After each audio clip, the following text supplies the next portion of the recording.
Hello, I'm Moira Alderson with the BBC News. Presidents, monarchs and leaders from across the world have been paying tribute to the Duke of Edinburgh, who's died at the age of 99. Prince Philip was the Queen's consort for more than 70 years and many hailed his decades of service. The leaders of many Commonwealth nations, including India, Canada and Australia, warmly praised the Prince's exceptional public service and his sense of duty to others. Our diplomatic correspondent is James Landale.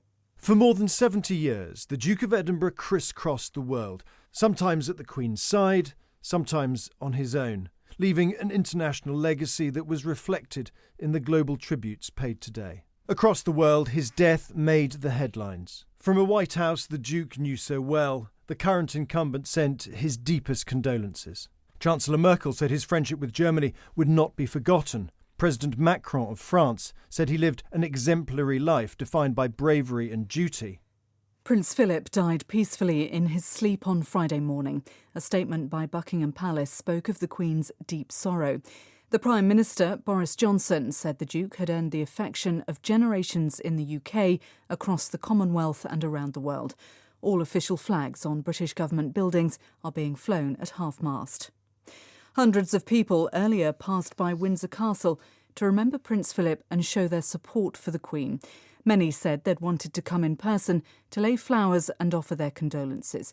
There has been a request not to gather at royal residences because of coronavirus restrictions. Sarah Campbell is outside Buckingham Palace in central London. The notice of his death, in line with tradition, was brought out to the railings at Buckingham Palace on an easel, but it didn't stay there. It was taken down after an hour for fear of attracting crowds. People have been coming here, but the advice really is that due to COVID, people are being asked not to gather at royal residences. They're being asked to donate to charity rather than to bring flowers. And in terms of writing their messages of thanks to the Duke for his years of public service and messages of support for the Queen, they're being asked to write them at the online Book of Condolence, which is now live on the royal website. Prince Philip earned widespread respect for his steadfast support for his wife. The head of the Roman Catholic Church in England and Wales, Cardinal Vincent Nichols, paid tribute to the role the Prince played as royal consort, despite having no formal constitutional role.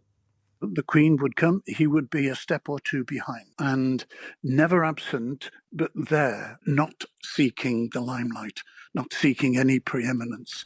He knew how to get the limelight, but it was his sense of giving support to his beloved wife and to our beloved Queen. World News from the BBC. President Biden has created a bipartisan commission to study possible changes to the US Supreme Court, including the controversial issue of whether to expand the number of justices. During his presidential campaign, Mr. Biden promised to examine court reform amid growing calls from Liberal Democrats to realign the Supreme Court after its composition tilted to the right during Donald Trump's presidency. A landmark effort by Amazon workers to form a union chapter at their warehouse in the US state of Alabama appears to have been defeated. Of the 2,500 ballots cast, 2/3 voted against the initiative. Labour organisations had hoped the site might become the first unionised Amazon workplace in the United States. Some workers had complained about conditions there. James Clayton reports. It has surprised some that Amazon have won by such a degree. And I think really what this shows is, one, American workforces are far less likely to vote for a union than, say, European ones. And two, Amazon fought a very, very effective campaign, which the union involved now says it believes was illegal by essentially putting an undue amount of pressure on workers to vote no. The European Union's medicines regulator says it's investigating 4 reports of blood clots in people who've been given the Johnson & Johnson coronavirus vaccine.